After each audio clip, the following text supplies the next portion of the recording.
Fala aí, rapaziada, bem-vindos a mais um vídeo. Nesse vídeo a gente vai ver os casters gringos comentando sobre o Sacy de SOVA na Sentinels e o jogo de estreia deles no cenário internacional com a nova Sentinels nesse campeonato de agora do Africa TV, e comentaram sobre o Pancada estar no banco e sobre algumas coisas que podem acontecer com ele, visando que o Zelso está tendo um bom desempenho e que o time não vai substituir ele. E se você tá curtindo esse tipo de conteúdo que eu venho trazendo no canal, não esquece de se inscrever e deixar um like, você vai me ajudar demais, e além disso você vai confirmar pro YouTube que você curte o meu conteúdo para ele continuar recomendando mais pra você.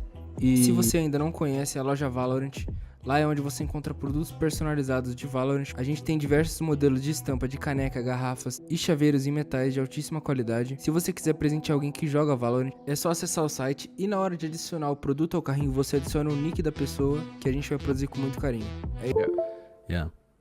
On Sentinels, brother, when Sacy gets to play SOVA, he goes crazy. That has just been the case for years at this point. It's just, yeah, Josh? Do you remember the Guess That Player I did a while back? I knew you were about to say that. Yep. The Sky versus Sky. Right? The Sky versus SOVA. And you remember what I was talking about, right? Of the SOVA stats being so much better. Do you want to know what I looked up today? I want to know. Yeah. Can you bring up VLR, Kurt, of the Sentinels Paper X game on Breeze? So Sacy won this game. I don't want to say just Sacy, obviously, but he has the top rating, top ACS, etc. 13-7 win on Breeze. This was the first game that Sacy has won on SOVA since the grand finals of Champions, where he played for Loud. He has never won a map playing SOVA for Sentinels. He was 0-11 even against the Tariq All-Stars team playing for Sentinels. Never won once despite having much better stats on the roll. He was 0-11. This is the first time that he's won a map on SOVA. That's his best wild. agent.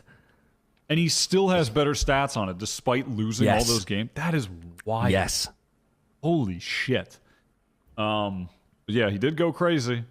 And, I mean, you mentioned Zelsus. Oh, dude. I mean, it's just, there's like no way they can play without Zelsus at this point, right? I mean, the amount of impact the team kills so much. he has, crucial, at the most crucial moments in rounds, he'll consistently be the guy that'll get the kill to turn things around. What he provides with communication and as a personality and for the morale of the team.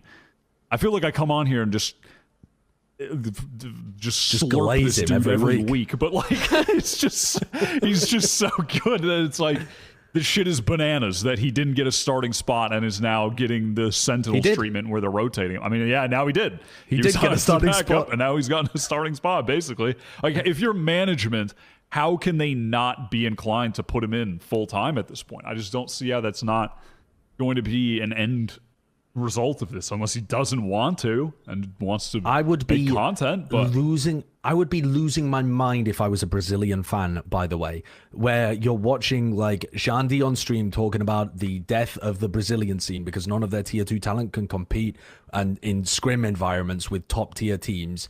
And then you're looking at your Brazilian players who are at the absolute peak, who were, you know, dominating the world and then moved over to Sentinels, and Pancada's just withering away on the bench. And you can just see that, I mean, it just looks like Pancada's career is about to get flushed down the toilet here because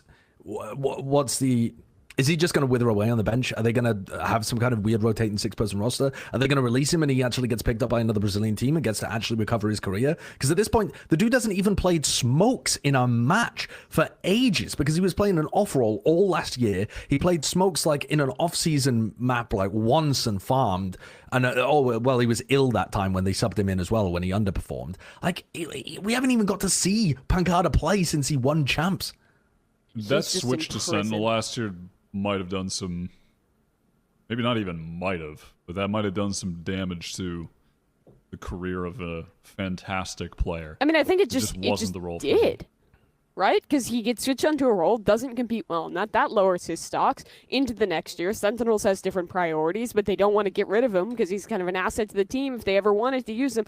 I mean, he's just in a position where it's like like the golden bullet is shooting him of, oh, I get to have a Sentinel salary, this should be a good opportunity, we should start performing, this should be the moment, and then it just never happened, and now he's in this position where he's just like stuck, and it seems like maybe he ends up playing, but I mean, think I hope that so. would be a But weird the thing thing is, that for all comes back Sentinels. to like they're not gonna bench tens. I don't think ever. I just don't. Yeah, that's not I gonna don't believe there's a world where that'll ever happen. Where they'll ever like they just have. I don't think they're gonna make room. And then it's like, what's the other option? Do you get rid of Zelsis? Like, what are you going to choose? It's just such an impossible position if they're as stagnant with the decisions they've already made, which seems to be the case.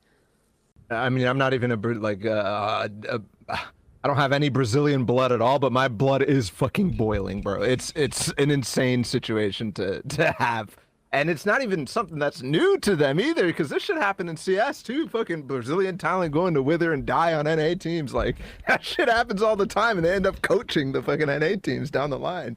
Like, it's tragic.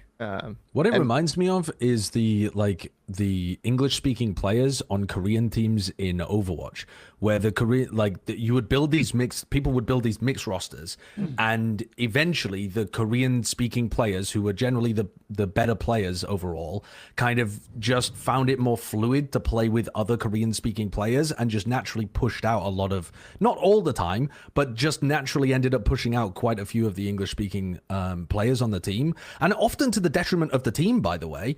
And it feels the same here, where a lot of the English-speaking component just has more natural synergy together because of the communication buff, that they've ended up pushing out a really talented player where they just end up not ever fulfilling that potential. Yeah. Well, it's also, like, I don't even, based on my understanding from Loud, the championship Loud, I don't think Pancada was even the most communicative, like, even when he was speaking in Portuguese. I don't think that team was even, like, necessarily the most communicative. So, like, when you put the two elements together, they don't mesh. And honestly, like, thinking back to last year's like roster, the Def IGL mix might have been the best like attempt at trying to combine those two factors. But at this point, it kind of feels a little too far gone in getting that point. So anyways, it is what it is, and now Sentinels has to, like, it's something that I'm like kind of coming to terms with, is they have to just make the best decisions for their own team. And as fans, like, you have to understand that too. You're not always going to be happy with the outcome, and as a Brazilian fan, you're not going to be happy with the outcome. But it's unfortunate, but this is how the situation crumbles now, especially with franchising, and especially with them trying to think for not just this year, but the next year and the next year too. Like, they have to start building for that. É isso, pessoal, esse foi o vídeo. Se você ficou até aqui, curtiu o vídeo, não esquece de se inscrever no canal e ativar o sininho de notificação para não perder nenhum conteúdo que eu posto aqui e ficar atualizado por dentro das notícias do cenário. Além disso, se você quer presentear alguém que joga Valorant, ou você mesmo quer adquirir nossos produtos e quer que a gente faça uma estampa personalizada especificamente para você, é só mandar mensagem no WhatsApp da loja e a nossa equipe vai estar criando uma arte do jeito que você quer e que você vai amar. É isso, tamo junto, até a próxima.